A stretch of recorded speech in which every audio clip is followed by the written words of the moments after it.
तो what is centre of मास? ठीक है, basically centre of mass is not an actual thing. ठीक है, पहली चीज हम ये याद रखें, centre of mass is not an actual thing. तो हो सकता है कि कुछ कुछ जगह पर सेंटर ऑफ मास का लॉजिक वैलिड रहे और कुछ कुछ जगह पर वैलिड नहीं रहे। ठीक है, centre of mass is simply a concept, ठीक है, जो हमने बनाया है ताकि हम कुछ चीज़ों को आसानी से समझा पाए। ठीक है, तो व्हाट इज सेंटर ऑफ मास, हम ये लिख देते हैं, it is an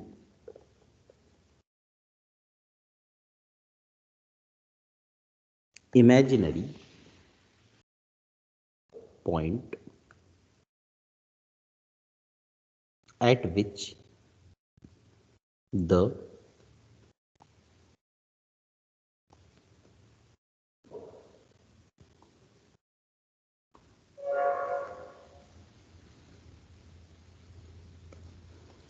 total mass of the system is assumed to be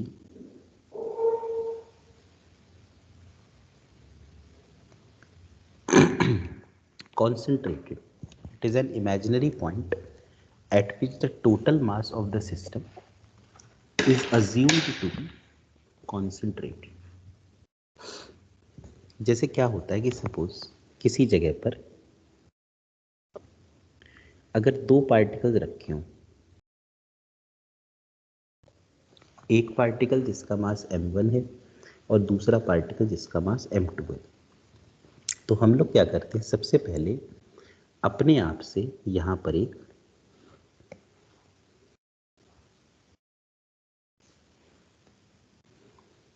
x axis और वाई एक्सिस बनाते हैं। अब जैसे ही हमने यहाँ पे अपने आप से एक एक्स एक्सिस और वाई एक्सिस बनाया और जेड एक्सिस भी, तो क्या होता है कि अगर आप चाहें तो आप देख सकते हैं कि जो पार्टिकल्स है ना, पहला पार्टिकल या दूसरा पार्टिकल, उनके कोऑर्डिनेट्स क्या होंगे। जैसे सपोज पहले पार्टिकल के कोऑर्डिनेट्स हुए x1, y1, z1, और दूसरे पार्टिकल के, जिसको कि हम m2 कह सकते हैं, उसके कोऑर्डिनेट्स होंगे x2, y2, z2। तो इन दोनों का जो सेंटर ऑफ मास है अगर दो ही पार्टिकल्स है तो इन दोनों का जो सेंटर ऑफ मास है वो इन दोनों को जोड़ने वाली लाइन पर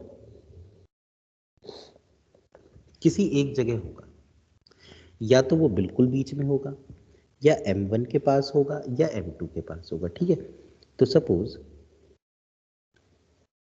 किसी एक जगह पर मैंने सेंटर ऑफ मास को मान लिया, तो ये जो सेंटर ऑफ मास है इसके कोऑर्डिनेट्स XCM, YCM, ZCM हो गए। तो एक बड़ा सिंपल सा फॉर्मूला है जो हमें सेंटर ऑफ मास की वैल्यू बताता है, वो है कि XCM होगा पहला मास इनटू पहले मास का x कोऑर्डिनेट प्लस दूसरा मास इनटू दूसरे मास का x coordinate upon m1 plus m2।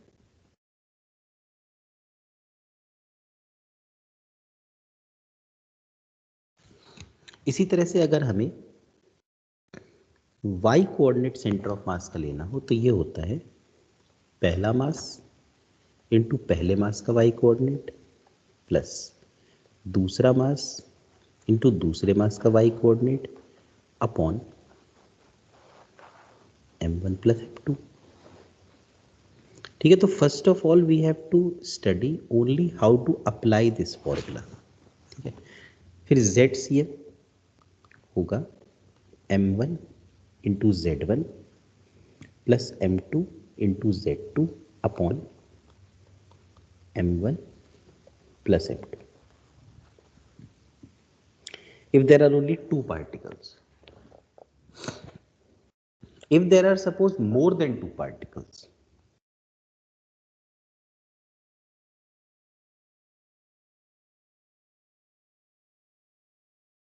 suppose there are three particles m1 having coordinates x1 comma y1 comma z1, m2 having coordinates x2 comma y2 comma z2, and m3 having coordinates x3 comma y3 comma z3।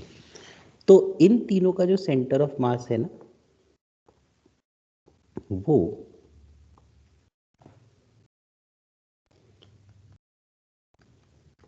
इन तीनों की जो boundary है ना, जैसे जो triangle type का बना, उसके बीच में किसी जगह होगा, लेकिन कोई ऐसा जरूरी नहीं कि सेंटर पे ही हो, किसी भी एक जगह हो सकता है।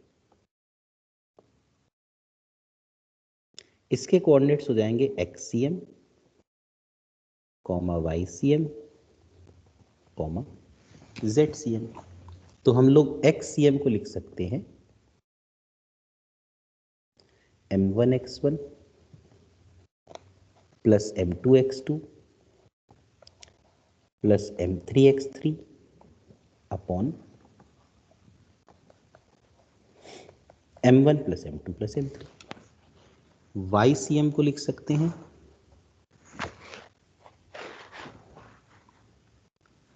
M1y1 plus M2y2।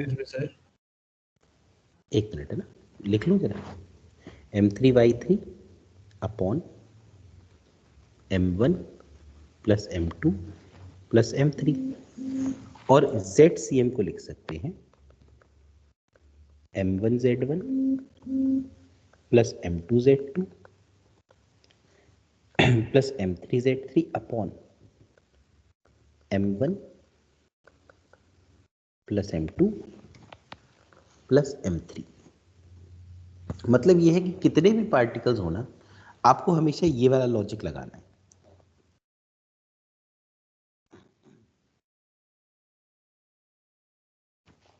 Please scroll above. हाँ एक मिनट को एक बार पूरा कर दूंगा ना। XCM होगा okay sir, summation of MI into XI upon summation of MI। यहाँ I इज इक्वल टू 1 से लेकर n तक है ना, वो जितने भी n नंबर ऑफ पार्टिकल, यहाँ भी नीचे I इज इक्वल टू 1 से लेकर n तक। इस तरह से YCM होगा summation of MI into YI upon summation of MI, I is equal to 1 से n तक। और ZCM होगा summation of MI into ZI from I is equal to 1 to n, also upon summation of MI, I is equal to 1 to n। ठीक है, तो अब एक काम करता हूँ, मैं सबसे पहला पेज कर लेता हूँ। ये देखो,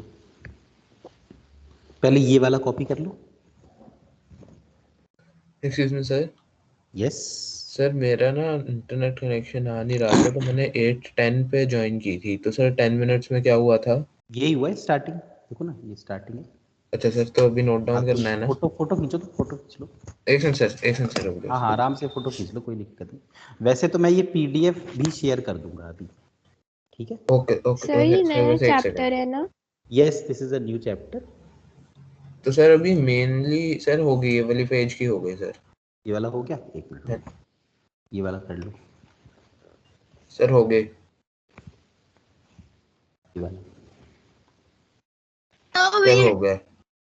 सर अभी जो है मेनली ऐसा क्या हुआ है, मतलब जैसे जो कि कुछ भी समझ नहीं, आ बस जाए। सेंटर ऑफ मास, सिर्फ सेंटर ऑफ मास, मतलब कि जैसे कई सारे पार्टिकल्स हो तो उनका सेंटर ऑफ मास कैसे निकालें, उसी का फॉर्मूला हम लोगों ने अभी किया। ओके सर, ठीक है ना? Excuse me sir. यस बोलो। सर हमें पर पता कैसे चलेगा कि कौन से कोऑर्डिनेट में, एक्स में, वाई में या जेड में? हाँ कई बार तो दिए रहते हैं ना कोऑर्डिनेट्स, जैसे कि मैं अभी कराता हूँ एक दो सवाल, देखो। जैसे एक क्वेश्चन है कि two bodies of masses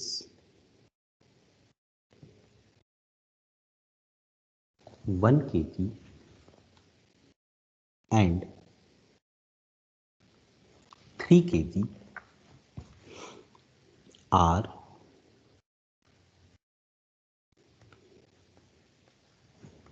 lying in the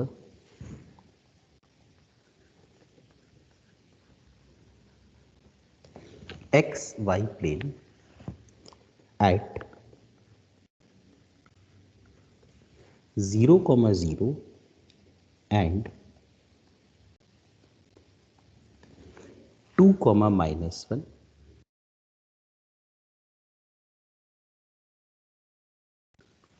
respectively. Find the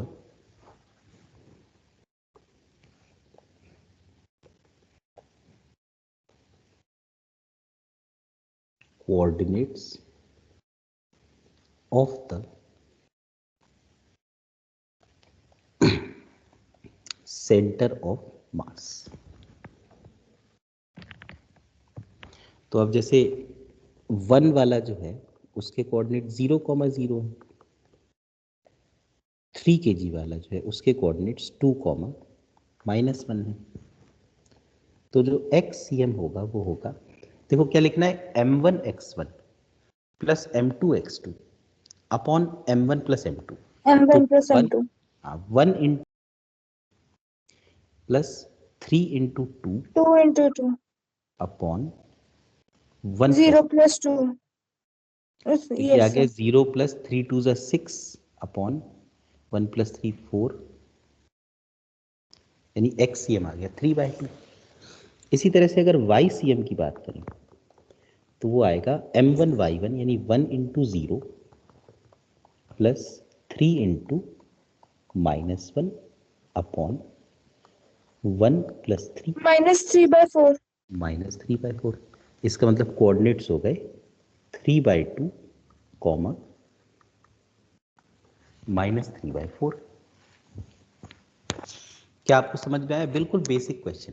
yes sir ठीक है, yes sir इसके बाद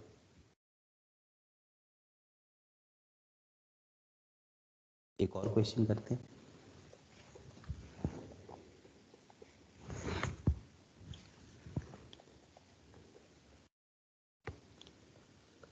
Three point masses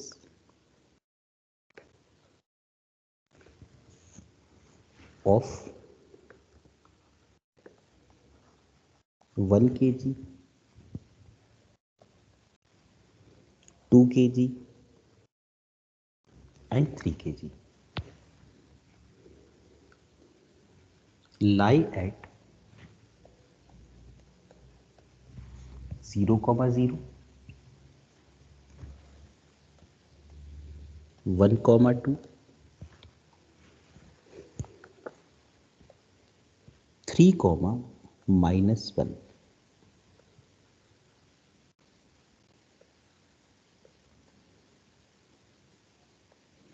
respectively.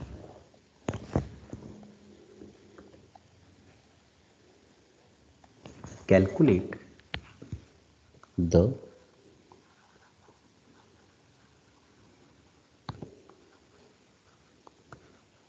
coordinates of center of mass, ठीक है, COM लिख दिया, centre mass of the system. अब इसमें जैसे 1 kg वाला जो है वो 0, 0 पे है, 2 kg वाला जो है वो 1, 2 पे है, और 3 kg वाला जो है वो 3, -1 पे है। तो जो XCM है 11 3 and 11/6 and -1/6 वही फॉर्मूला लगाएंगे, है ना। तो क्या लिखेंगे, 1 into 0 plus 2 into 1 plus 3 into 3 upon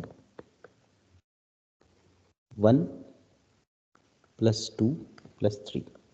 तो 2 इंटू 1 2 होता है, 3 3 9 होता है, तो 11/6 6 और YCM again 1 into 0 plus 2 into 2 plus 3 into -1 upon 1 plus 2 plus 3. This is 4 minus 3 upon 6. So it will give 1/6. 1/6. तो coordinates हो गए 11/6, 1/6.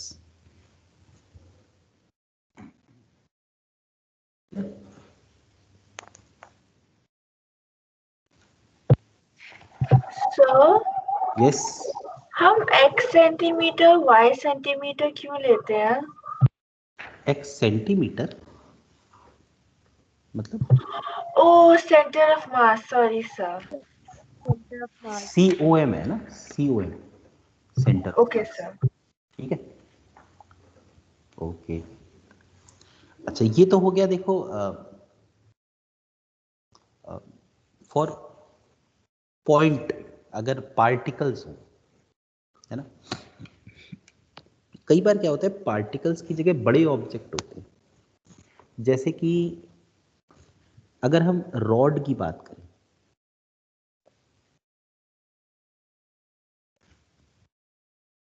तो जो रॉड है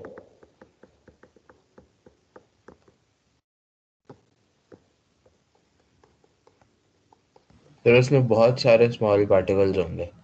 बिल्कुल सही बात है. लेकिन रॉड के पास क्या, देखो रॉड की अगर बात करें तो इसके पास तो सिर्फ लेंथ है ना, mainly it only has length. हाँ जी सर. तो रॉड के केस में जो मास है it will be directly proportional to length, हाँ जी सर. है ना.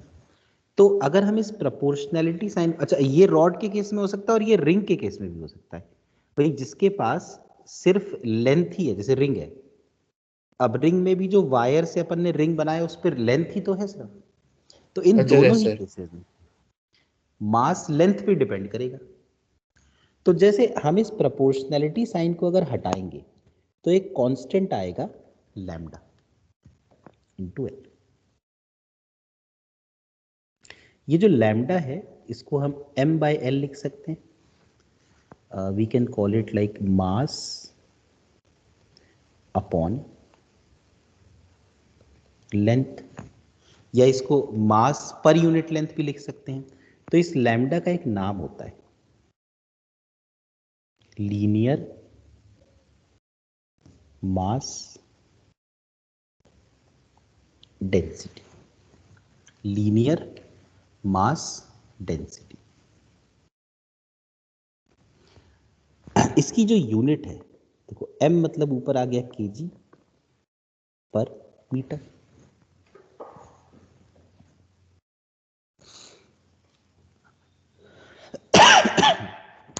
ये तो खैर वो हो गया कि पूरे लेंथ हो. अगर मान लो इसी रॉड की एक बहुत जरा सी लेंथ ले ली जाए, ये बहुत जरा सी लेंथ, सपोज dx, तो उस dx या dl लेंथ का मास भी बहुत जरा सा होगा dm. तो इस केस में हम लोग लैम्डा को ये भी तो लिख सकते हैं very small mass upon very small length, dm upon dl.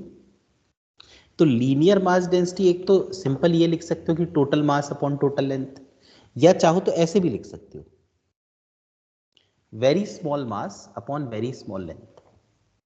Sir हमने dx को dl लिखा है. हाँ एक्चुअली dx को dl लिखा है यहाँ पे, dx भी लिख सकते थे. ठीक है sir d lambda is equal to dm by dl नहीं होना नहीं चाहिए. डी लैम्डा नहीं, डी लैम्डा क्यों सर मतलब very small linear mass distance equal to very small mass upon. नहीं lambda. Okay sir. Okay sir. Sir same ये ring के केस में भी होगा. हाँ ये रिंग के केस में होगा. मतलब सीधी सी बात है ना, जिस रिंग की लेंथ जितनी ज्यादा उसका मास फिर उतना ही ज्यादा होगा, उतना ही बड़ा रिंग होगा. ये तो हो गया रिंग के केस में या फिर रॉड के केस में. अच्छा इसके बाद एक हो सकता है जैसे कुछ और ऑब्जेक्ट्स होते हैं, जैसे मान लो डिस्क है। अच्छा, रिंग में तो क्या है कि रिंग में, क्योंकि रिंग तो ये है ना इस तरीके का,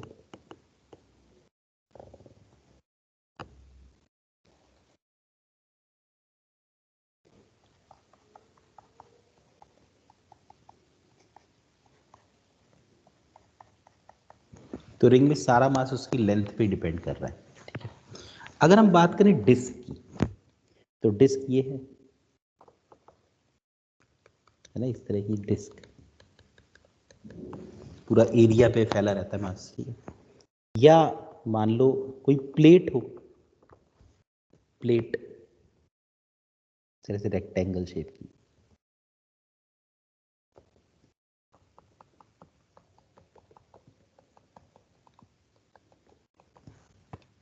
या मान लो हॉलो स्फीयर। अब स्फीयर वैसे तो 3D है, लेकिन अगर वो स्फीयर हॉलो है तो फिर अंदर तो उसके एयर है, जो मास है वो तो सरफेस पे ही है ना। तो ऐसी चीजें ना जिनके पास सिर्फ सरफेस एरिया होता हो, अंदर मतलब कुछ वॉल्यूम ना होती हो, उन केसेस में हम ये कह सकते हैं कि मास is directly proportional to surface area. Mass is directly proportional to surface area.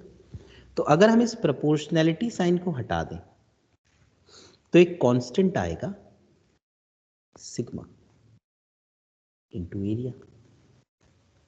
तो ये जो सिग्मा है, we can write it mass upon area.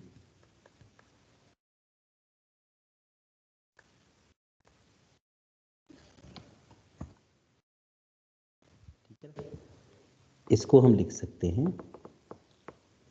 Mass per unit area, या इसका एक और नाम हो सकता है सरफेस मास डेंसिटी।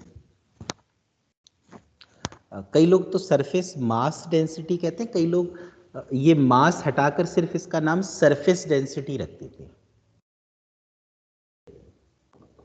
और इसकी जो यूनिट होती है ना, वो होती है केजी पर मीटर स्क्वायर, केजी पर metre square.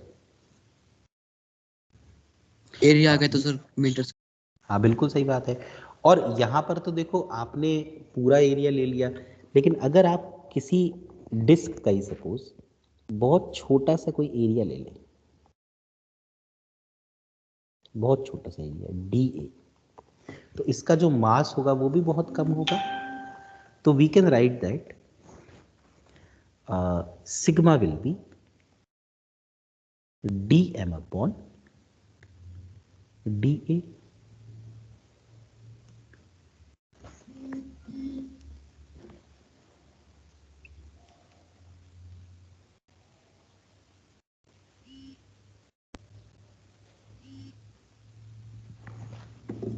So is this part clear? मतलब मैं सिर्फ आपको ये बता रहा हूं कि इन ऑब्जेक्ट्स का मास लेंथ पे डिपेंड करता है, इन ऑब्जेक्ट्स का मास एरिया पे डिपेंड करता है। ठीक है, ताकि आपको ये लॉजिक याद रहे कि भाई जिसका एरिया ज्यादा उसका मास भी ज्यादा होना चाहिए। Yes sir. अच्छा, इसी तरीके से कुछ ऐसे ऑब्जेक्ट होते हैं जैसे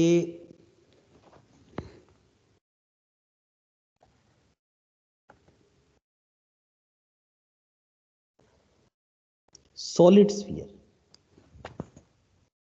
अब जो सॉलिड स्फीयर है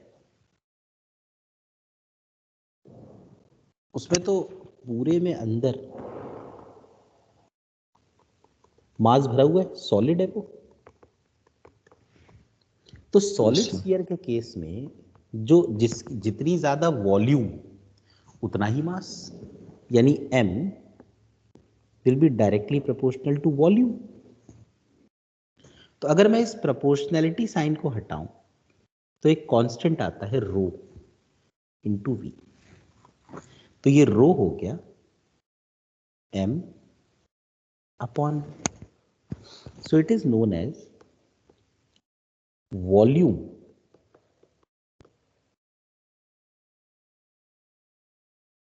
मास डेंसिटी, या इसका कॉमन नेम तो डेंसिटी है, मास अपॉन वॉल्यूम है ना, और इसकी यूनिट क्या हो गई केजी पर मीटर क्यूब। अच्छा, अगर मान लो इसकी एक बहुत छोटी सी वॉल्यूम ली जाए,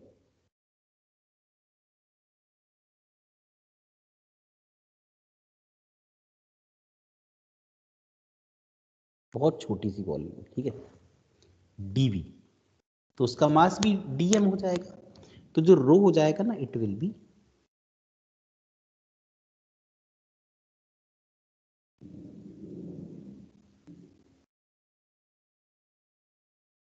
dm upon dv, very small mass upon very small volume।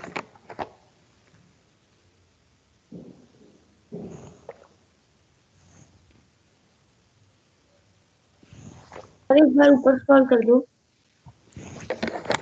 Okay, और ऊपर यही वाला करना कॉपी। सही है बात।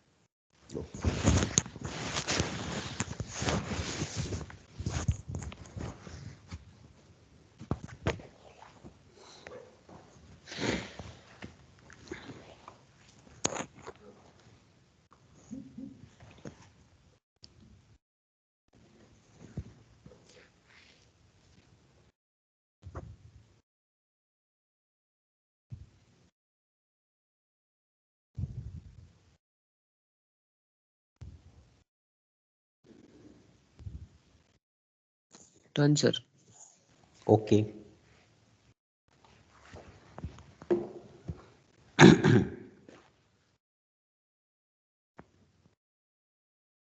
तो एक्चुअली क्या होता है कि जैसे अब जब कभी भी हमें ऐसा फील हो ना कि मास लेंथ पे डिपेंड कर रहा है, तो एक तरीका तो क्या है कि सपोज एक रॉड की लेंथ l है, दूसरे की 2l है, तो आप सीधा ये कह सकते हैं कि एक का मास m है और दूसरे का 2m है ना। अदरवाइज आप चाहें ना तो आप वो जो m1x1 plus m2x2 upon m1 plus m2 है ना, उसकी जगह आप ये भी फॉर्मूला लगा सकते हैं। देखिए सपोज x ये, अब मैं बार बार y और z नहीं लिखूंगा, ठीक है, x लिखूंगा, पर it will be automatically implied for y and as well as z, ठीक है। तो xcm मैं इस केस में ये भी लिख सकता हूं, देखो L1x1 plus L2x2 upon L1 plus L2, मतलब instead of mass we can put the length also. अगर सर लेंथ दे, मास दिया हो ना चाहे ना दिया हो। हाँ अगर मास, अगर दे ही दिया मास फिर तो कोई टेंशन ही नहीं है ना। पर अगर नहीं दिया हो ना, और सिर्फ ऐसे दिया हो कि एक की लेंथ L है एक की 2L है, तो जैसे m1x1 प्लस m2x2 है ना, उसकी जगह पहले की लेंथ इंटू पहले का जो सेंटर है ऑफ मास है, प्लस दूसरे की लेंथ इंटू दूसरे का, समझ रहे हो, ये लॉजिक भी लगाया जा सकता है। Okay sir. अच्छा, उस तरीके से अगर जैसे डिस्क है, सर अब पहले की डिस्क, लेंथ इंटू पहले का सेंटर ऑफ मास। हाँ यार, अब जैसे रॉड का तो सेंटर ही रखोगे ना फिर। सर इंटू पहले, मतलब पहले के कोऑर्डिनेट्स ना, इंटू हाँ पहले के। कोऑर्डिनेट्स, बिल्कुल, अभी मैं कराऊंगा ना सवाल, देखो सारे yes doubt sir, clear yes हो। Sir, yes sir. हाँ, मतलब अभी तो सिर्फ फॉर्मूला लिख लो, फिर अभी इसको यूज तो करेंगे ये अपन। अच्छा, जैसे अब ये डिस्क वाला केस है, इसमें भी यही कर सकते हो कि जैसे अगर लगे कि भाई एरियाज दे रखे हैं और मास नहीं दे रखा, तो हम ये लिख सकते हैं कि जो एक्ससीएम होगा ना इस केस में, वो होगा a1x1 plus a2x2 upon a1 plus a2।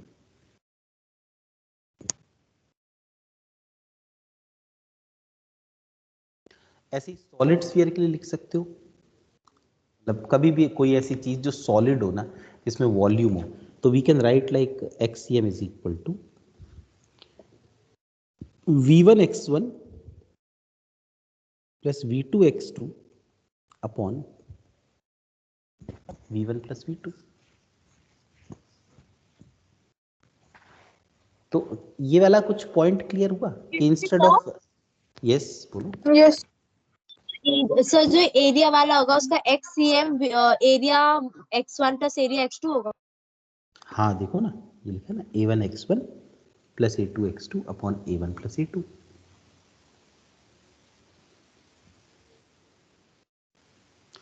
तो देखो एक क्वेश्चन करते हैं, ठीक है। इस क्वेश्चन से आपको सर जो मतलब आपने उससे basic- पहले बताए थे सर डायरेक्टली प्रोपोर्शनल वाले, हाँ, वो मतलब उससे अगर हम चाहते थे तो हम M1 M2 M3 हाँ, निकाल वैसे भी के कर सकते पहले वाला फॉर्मूला लगाना था उससे, हाँ वो भी कर सकते थे m1 x1 प्लस m2 या x2 फिर वाला, ये 3 फॉर्मूला। या फिर ये भी लगा दो। ओके दोनों सर, से ओके। सेम आंसर आता है ना। अब जैसे देखो ये सवाल,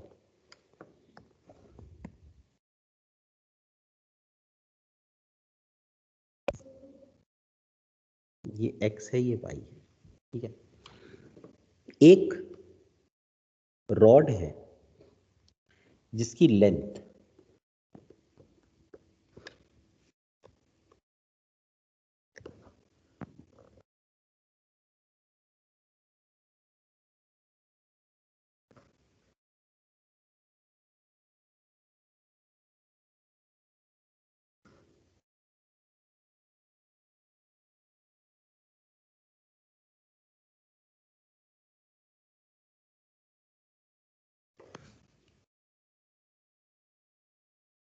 L है, ठीक है। इसका मास नहीं दिया, उसका there is one rod whose length is 2L, और एक और रॉड है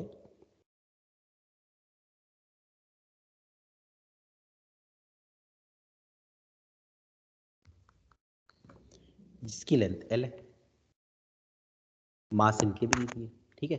एक रॉड y एक्सिस पे रखी है, एक x एक्सिस पे रखी है। अब हमसे पूछते हैं क्वेश्चन की find the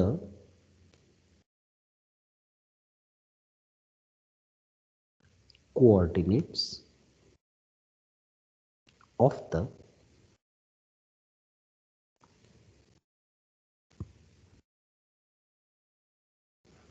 center of mass, find the coordinates of the center of mass। तो अब ऐसे सवाल को हम कैसे करें, ठीक है।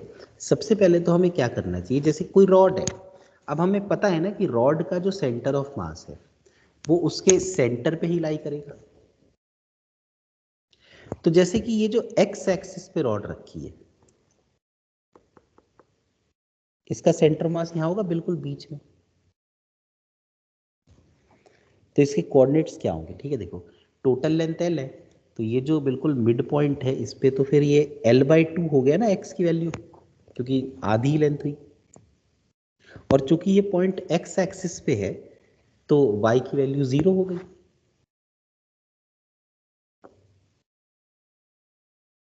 Yes sir. ठीक है। अच्छा इसी तरीके से जो रॉड y एक्सिस पे है उसको अगर हम देखें 0 का मान। हाँ, तो x की वैल्यू तो 0 है because it is on the y axis, और y की वैल्यू L के बराबर है। सर तब तो 0,L/2 होना चाहिए ना ये। जो टोटल लेंथ 2L है ना, तो 2L का आधा L ही तो होगा। सर नहीं, जो नीचे स्मॉल L है उसकी बात कर रही थी। उसमें देखो x एक्सिस पे है ना वो, सर पर 0 तो Y एक्सिस पे आपने रख रखा है ना। x एक्सिस पे है ना वो, तो अगर हम x एक्सिस में आगे जाएंगे तो x बदलेगा नहीं, ये वाला पॉइंट यहाँ है ना, तो x पे कितना आगे गए L/2,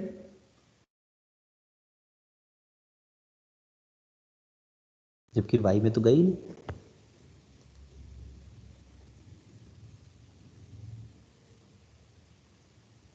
is it clear? Yes sir. Yes sir clear.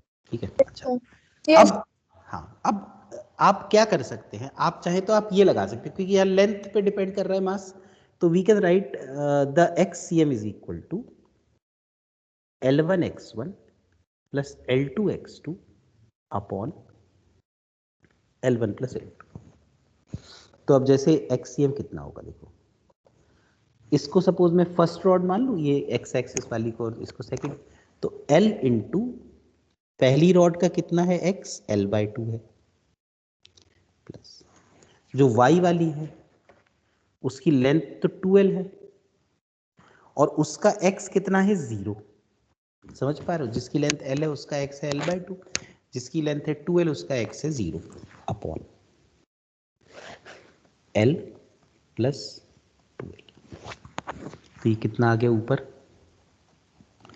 L²/2 divide by L plus 2L कितना हुआ 3L, तो ये आ गया L/6। तो सेंटर ऑफ मास का x कोऑर्डिनेट आ गया L/6। अच्छा y कोऑर्डिनेट देखिए, YCM we can write it as L1y1 plus L2y2 upon L1 plus L2।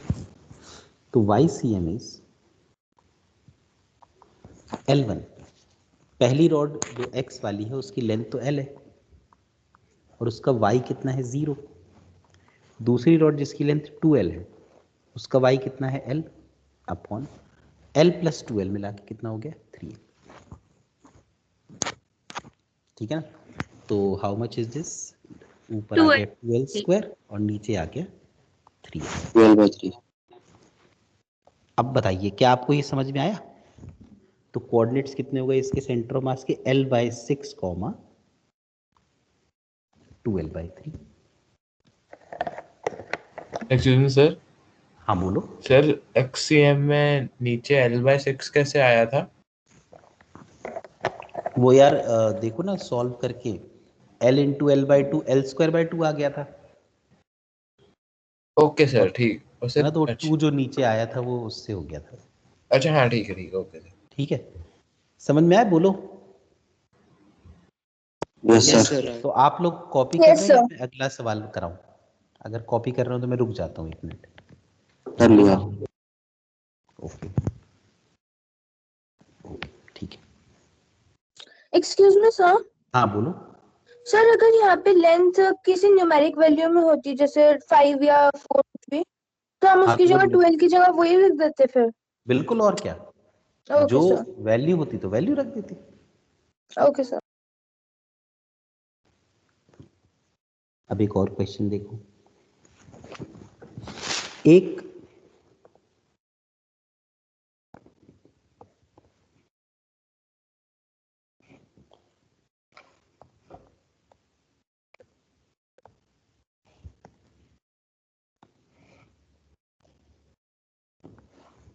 Disc है, ठीक है,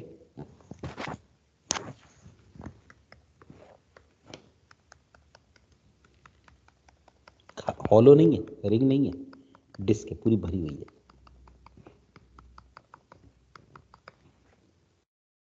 इसका जो रेडियस है वो है r, ठीक है, और इसके ऊपर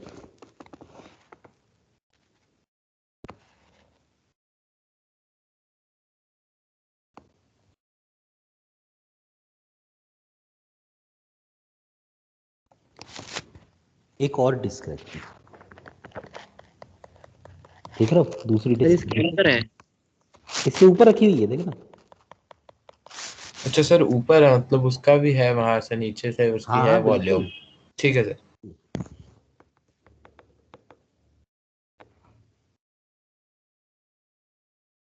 ठीक है।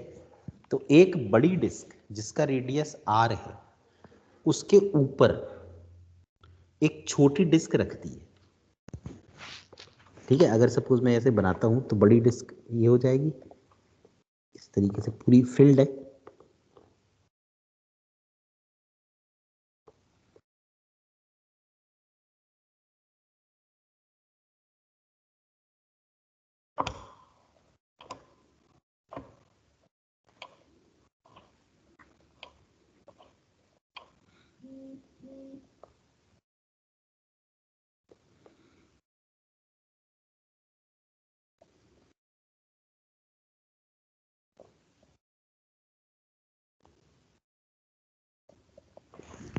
और इसके ऊपर एक छोटी डिस्क रखी हुई है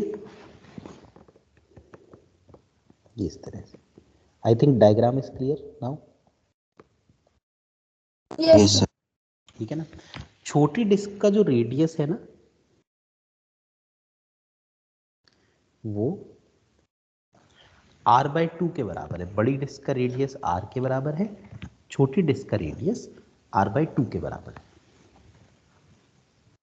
ठीक है, तो हमसे पूछा गया है कि अगर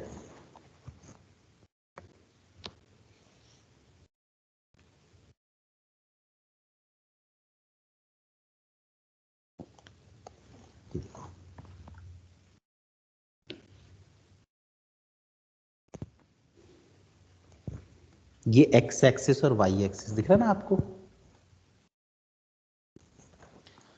ये ओरिजिन है। ठीक है, this is the origin. Then find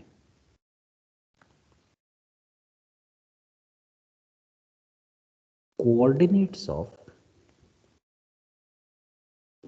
center of mass।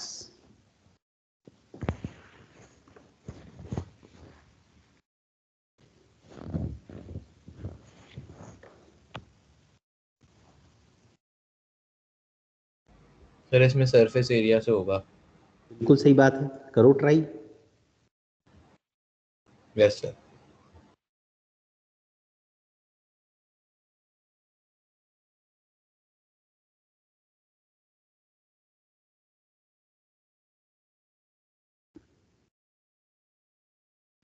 Try it for 2 minutes, otherwise I will tell you the solution.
Excuse me sir. Yes. Sir total surface area लेना है तो ऊपर नीचे दोनों का मतलब 2πr² करना पड़ेगा। टोटल सरफेस एरिया लेना है तो नहीं, एक ही सरफेस का तो करना है। सर मतलब जैसे सर एक कार्डबोर्ड की डिस्क होगी तो उसके ऊपर का भी कुछ सरफेस एरिया होगा, उसके नीचे साइड नहीं से नहीं भी सर। नहीं, नो नो नो नो, ऐसा कुछ नहीं। वैसे अगर तुम ऐसा करोगे भी ना तो उसमें क्या होगा कि जो ऊपर भी जैसे 2 टाइम्स आ जाएगा, यही है ना। ठीक है, हाँ जी सर, हाँ जी और सर। जब नीचे डिवाइड बाय करोगे a1+, नीचे भी 2 टाइम्स आ जाएगा, तो वो कैंसिल ही हो जाना है, वो 2 जो आएगा। तो इसलिए कोई ज़रूरत ही नहीं पड़ती अपने को। मतलब तुम ओके सर, चाहो तो ओके ले सर। सकते हो, लेकिन उससे कोई मतलब डिफरेंस नहीं आता। ठीक है, अब जैसे ये वाला केस है, देखो इसमें जो ये बड़ी डिस्क है, बड़ी डिस्क का सेंटर ऑफ मास उसके सेंटर पे होगा। बिल्कुल obviously it will B at the centre 0,0, है ना। और जो एक छोटी डिस्क है, इसका सेंटर ऑफ मास भी इसके सेंटर पे होगा। तो इसका सेंटर मास कहाँ होगा, देखो अब जो ये वाला पॉइंट है, ये सेंटर से मतलब ओरिजिन से कितनी दूर है, r/2 दूर है ना, Yes, sir. 2,0. और 0। तो बड़ी डिस्क, अब देखो एक तो ये चीज हो गई, पता चल गया अपने को कि जो बिग डिस्क है उसके कोऑर्डिनेट्स 0,0 हैं, और जो स्मॉल डिस्क है उसके कोऑर्डिनेट्स r/2, 0।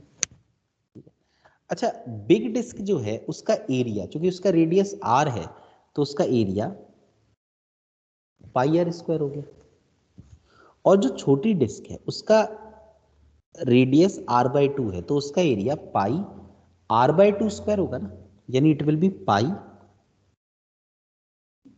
r²/4, r²/4। है ना। तो हम लोग क्या कर सकते हैं, एक तरीका तो वही है कि a1x1 + a2x2 upon a1 + a2 use कर लें, है ना। लेकिन मैं आपको देखिए एक और पॉइंट बताता हूं, आप ये देखिए इसका πr² एरिया है और दूसरे का है πr²/4। तो अगर हम ये देखें कि मास तो सीधा सीधा एरिया पे डिपेंड करता था, तो अगर इसका बिग डिस्क का मास मैं m लेता हूं तो स्मॉल डिस्क का क्या मैं होगा m/4। m/4 ले सकता हूं, है ना। ऐसे लेने से ना थोड़ा कैलकुलेशन आसान हो जाते हैं।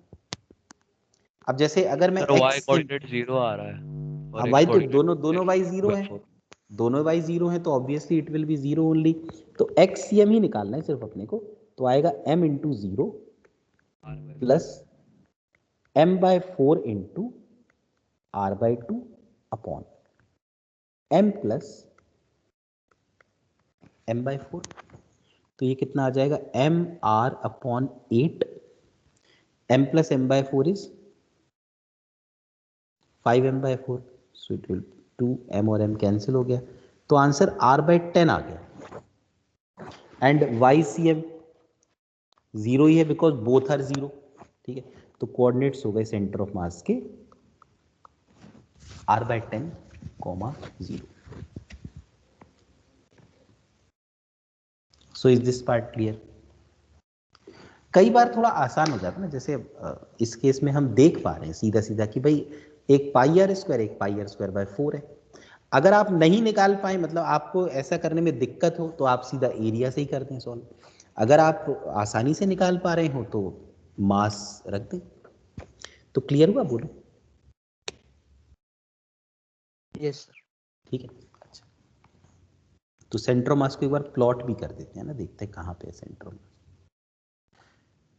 देखो ये पॉइंट तो है 0, x की वैल्यू, ये पॉइंट है r/2, ये वाला पॉइंट है r, तो हमें चाहिए r/10।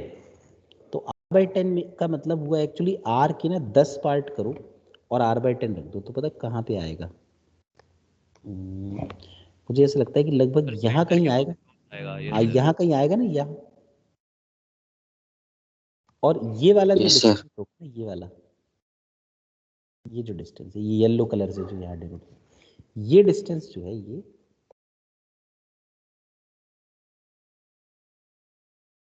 वाला आया समझ में, बताओ। Yes sir. Yes sir. एक और करते हैं क्वेश्चन, ठीक है। मतलब सर जो ये मैं प्लॉटिंग, सर ये प्लॉटिंग एक बार दोबारा बता दो सर। क्या बोलो यार, किस पॉइंट में डाउट हुआ भाई। x की वैल्यू r/10 थी ना, तो r/10 कहाँ होगा, ओरिजिन से r/10 डिस्टेंस दूर, मतलब हाँ जी सर। अच्छा y तो ycm तो 0 है y सर। तो ओके 0 सर, है ना। ओके सर, आ गया। तो ये जो एक्चुअली मैं क्वेश्चंस कराता हूँ बहुत कॉमन क्वेश्चंस है, मतलब कि they have high chance of getting asked again and again, ठीक है, क्योंकि लगभग सब बुक्स में दिए रहते हैं, ठीक है। जैसे एक और बड़ा कॉमन सा क्वेश्चन है ये वाला, ठीक है, इसको देखना, हालांकि थोड़ा सा कठिन है। इसमें कहते हैं कि एक डिस्क है और एक है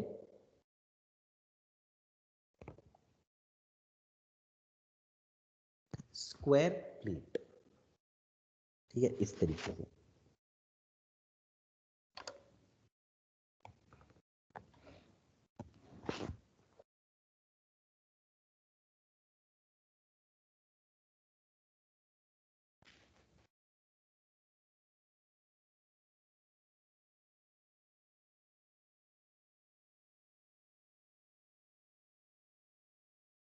एक डिस्क है, ठीक है,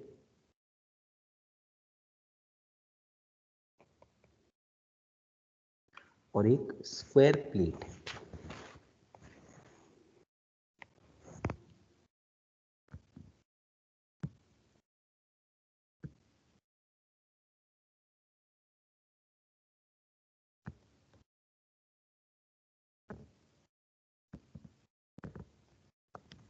सर सेम साइज। हाँ, डायमीटर उसका और उसका वो साइड सेम है ना, ठीक है। और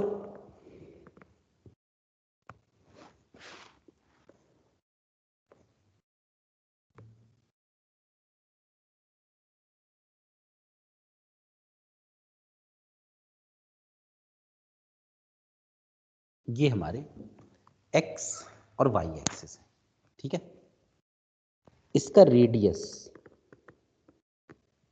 ये रखा है r, ठीक है। मेरे ख्याल में डायग्राम तो क्लियर हो रहा होगा आपको। तो क्वेश्चन पूछा है कि फाइंड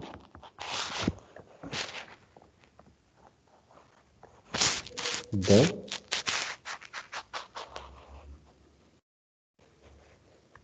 coordinates of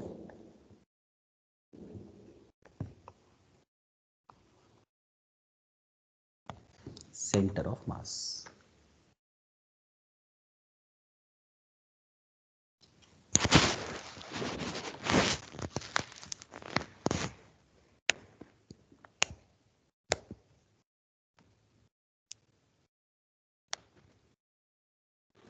सर और इस स्क्वायर की क्या साइड है?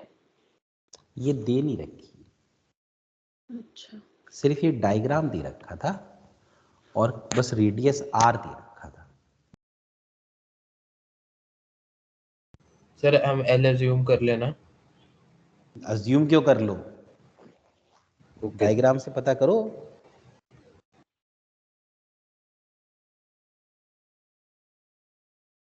अच्छा हाँ सर, पता चल गई, है ना। Yes sir, 2r। 2r बिल्कुल सही बात है, 2r।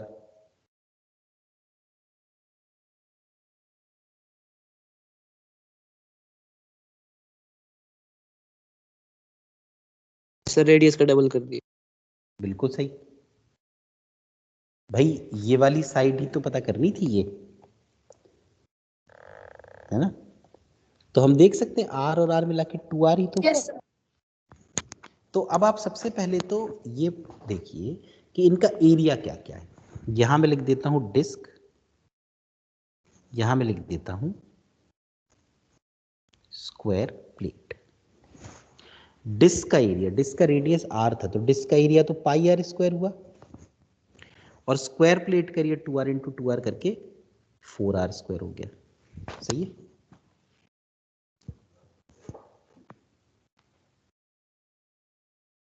अंडरस्टूड। स्क्वायर प्लेट का कैसे 4R हुआ? 4r नहीं हुआ, 4r का स्क्वायर हुआ ना। अरे भाई side square area, side is 2r। हाँ।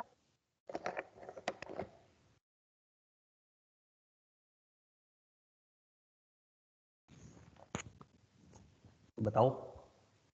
सर एक्सटीएम शायद 3/5r है, 3/5r और y कोऑर्डिनेट 0। अभी अभी हाँ, y कोऑर्डिनेट तो 0 ही आएगा बिल्कुल। अब मैं क्या करता हूँ, देखो इनके कोऑर्डिनेट्स निकाल लेता हूँ, ठीक है। तो इसका जो सेंटर है वो यहाँ पे है। अब ये ओरिजिन से कितना दूर है r, तो मैं इसको ये लिख दूंगा -r,0। एक तो क्योंकि नेगेटिव x में, हाँ जी सर, हाँ जी सर। है ना। और ये जो स्क्वायर प्लेट का सेंटर ऑफ मास भी उसके सेंटर पे ही होगा। तो ये कितना दूर होगा, ये भी r होगा। हाँ, क्योंकि टोटल 2r है तो r,0 है ना। तो इसके कोऑर्डिनेट्स हो गए -r,0, इसके कोऑर्डिनेट्स हो गए r,0। ठीक है। अब एक तरीका तो यही है कि आप a1x1 plus a2x2 upon a1 plus a2 कर लें, है ना। अदरवाइज वो कुछ लोग मास से कंपेयर कर लेते, जैसे देखो यहाँ पाई आर स्क्वायर है, यहाँ 4r स्क्वायर है। तो कुछ लोग कहते हैं कि एक काम करें, जैसे r स्क्वायर दोनों में एक जैसा है ना, तो अगर एक के मास को देखो, मैं आप बता रहा हूं, अगर आपको लॉजिक समझ में ना आए तो फिर आप ये मत लगाइएगा, ठीक है। अगर एक के मास को पाई m मान लें तो दूसरे के मास को 4m मान सकते हैं। Yes sir. Yes, sir. है ना, ठीक है। उससे क्या होता है, ये एक्चुअली r स्क्वायर है ना, और वहां भी आर है, तो कैलकुलेशन थोड़े से कठिन हो जाते हैं, तो बस इजी करने के लिए, ठीक है। तो अब देखो XCM को क्या लिख सकते हैं, pi m into minus r plus 4m into plus r upon pi m plus 4m, है ना, m1 x1 plus m2 x2 upon m1 plus m2। तो XCM आया, देखो m तो सारे कैंसिल ही हो गए, तो ये आया, ऊपर आया 4r और minus pi R, 4 minus pi into R divide by 4 plus pi.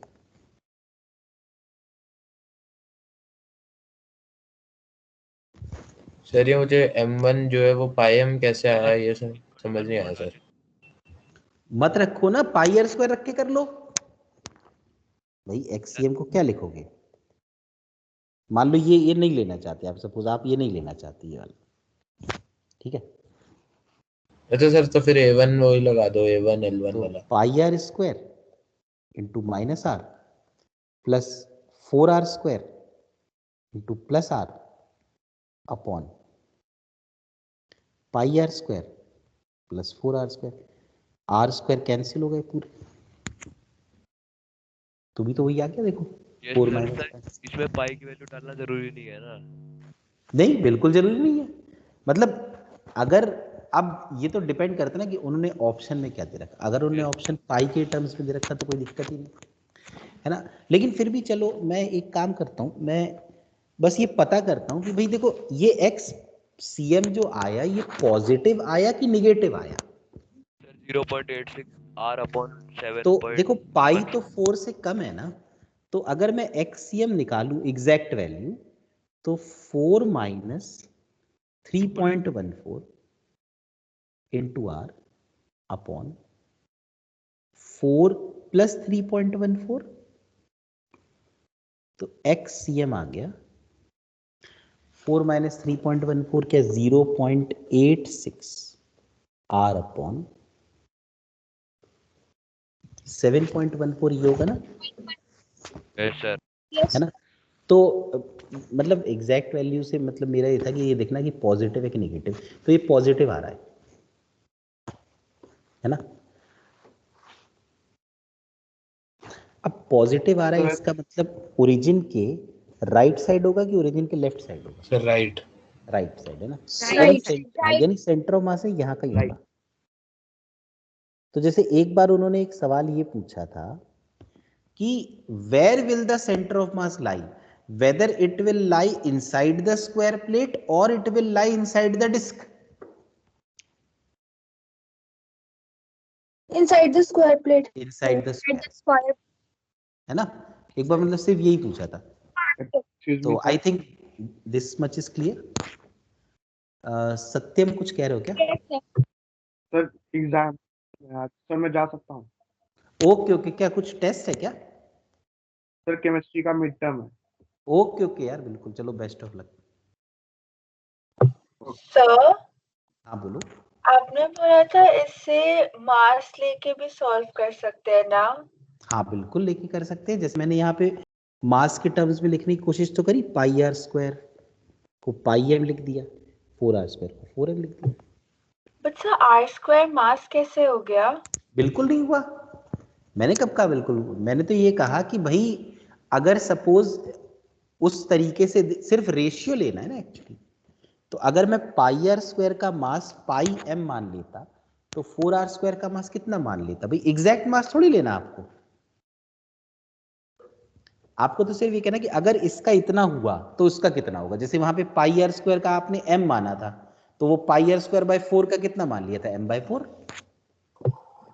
Ji sir, है ना। ओके मतलब आई हाँ, गॉट इट। सिर्फ अपने को एक रेशियो लेना एक तरीके से। तो मैं क्या करता हूँ, मैं तो कॉमन देख लेता हूँ, जैसे उसमें पाई आर स्क्वायर था, वहां पाई आर स्क्वायर बाय 4 था, तो वहां मैंने कहा पाई आर स्क्वायर की जगह m रख देते हैं, तो उसकी जगह m/4 आ जाएगा। तो सर हाँ बोलो। तो सर ये मटेरियल सेम होना चाहिए ना इसके लिए? हाँ मटेरियल सेम होता है, मतलब एक्चुअली फिर तो बड़ा कठिन हो जाएगा ना सवाल, अगर मटेरियल भी डिफरेंट हो जाए। Okay, sir. I got it. Thank है you. ना? हाँ फिर ठीक, तो क्लियर हुआ? में जी सर सर. हाँ बोलो। सर ये कोऑर्डिनेट जो है -r,0 या r,0 सर ये एक बार और समझा दीजिए। भाई तुम ये देखो ना, डिस्क का जो सेंटर है वो ओरिजिन से कितनी दूरी पर है ये पता करो। डिस्क का सेंटर और आर, लेकिन वो लेफ्ट साइड में है ना आर, यस सर नेगेटिव। इसलिए नेगेटिव। अच्छा, जो स्क्वायर प्लेट का सेंटर है वो ओरिजिन से कितनी दूर है? सर वो भी आ रही है पर वो भी आ पॉजिटिव रही है, पर साइड। वो राइट साइड में, इसलिए एक को लिख दिया -r,0, एक को लिख दिया ओके r,0। ठीक है ना? तो I think this part is clear, how to like instead of mass अगर कुछ एरिया दे रखा हो, ये सब दे रखा हो, तो कैसे इसको सॉल्व करें। Yes sir. ठीक है, Yes. इसके बाद एक और पॉइंट होता है, ठीक है, वो होता है, हाँ एक चीज, जैसे अब ये वाला सवाल था ना, ये वाला, इसमें एक बड़ी डिस्क थी और एक छोटी डिस्क थी। तो कभी अगर आपको मतलब कन्वेंशन लोग ये लेते हैं कि जो बड़ी डिस्क है ना उसके एरिया को A1 ले लो, और जो छोटी डिस्क है उसके एरिया को A2 ले लो। ठीक है, मतलब कि 1 से वो डिनोट करते हैं लार्जर पार्ट और 2 से डिनोट करते हैं स्मॉलर पार्ट। ठीक है, एक और देखो, एक नया कॉन्सेप्ट कि if a smaller object is cut out from a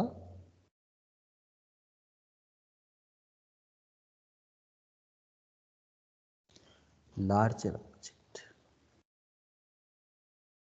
अगर एक बड़े ऑब्जेक्ट में से एक छोटा ऑब्जेक्ट कट करके बाहर निकाल दें, ठीक है, देखना, जैसे सपोज एक बड़ा ऑब्जेक्ट ये है, एक जनरल बना रहा हूँ, ठीक है, कोई ऐसा नहीं कि स्क्वायर है, रेक्टेंगल है, सपोज ऐसे है, ये देखो बड़ा ऑब्जेक्ट,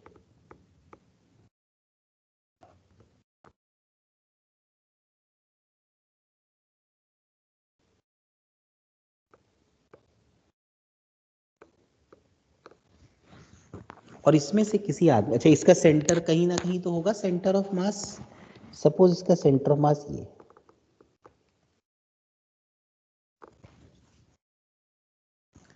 इसमें से एक छोटा ऑब्जेक्ट कट करके हटा दिया, ठीक है, तो जैसे हटा दिया इसका मतलब ये हुआ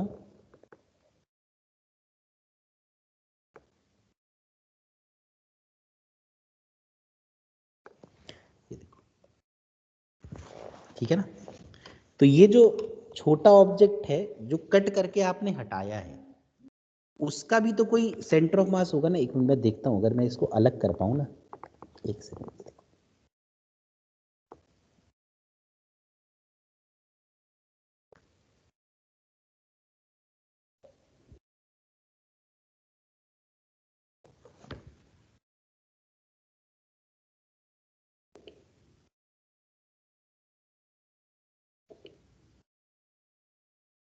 ये देखो, जो आपने कट करके हटाया है, ठीक है, इसका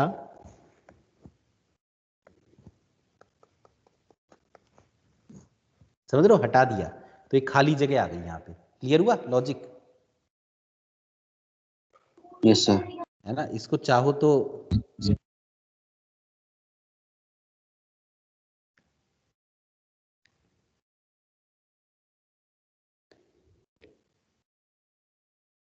यहां ले जाकर इसमें भर सकते हो ना, है ना, इसको हटा दिया यहां से। तो जब ये यहां पे था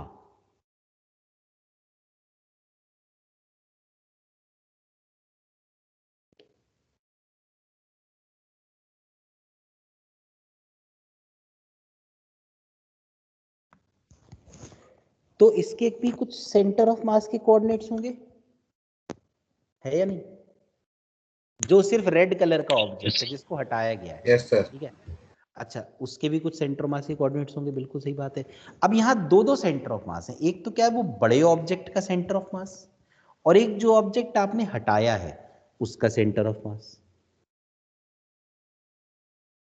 है ना। अब इसको मैं यहाँ पे दोबारा लाके लगा देता हूँ ताकि क्लियर हो जाए।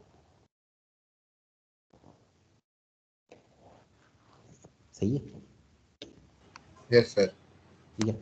Yes. तो इन दोनों, मतलब जब इसको हटाया, रेड कलर के ऑब्जेक्ट को जब हटाया, तो दोनों को जोड़ने वाली जो लाइन है,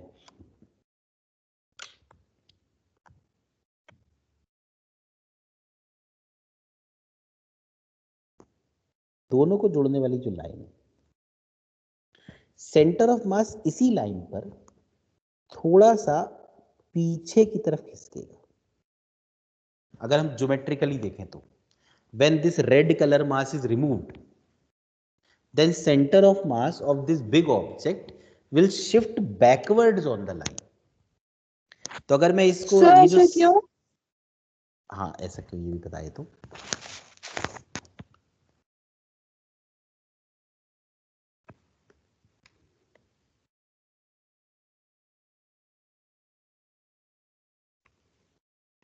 अब जैसे ये जो है ना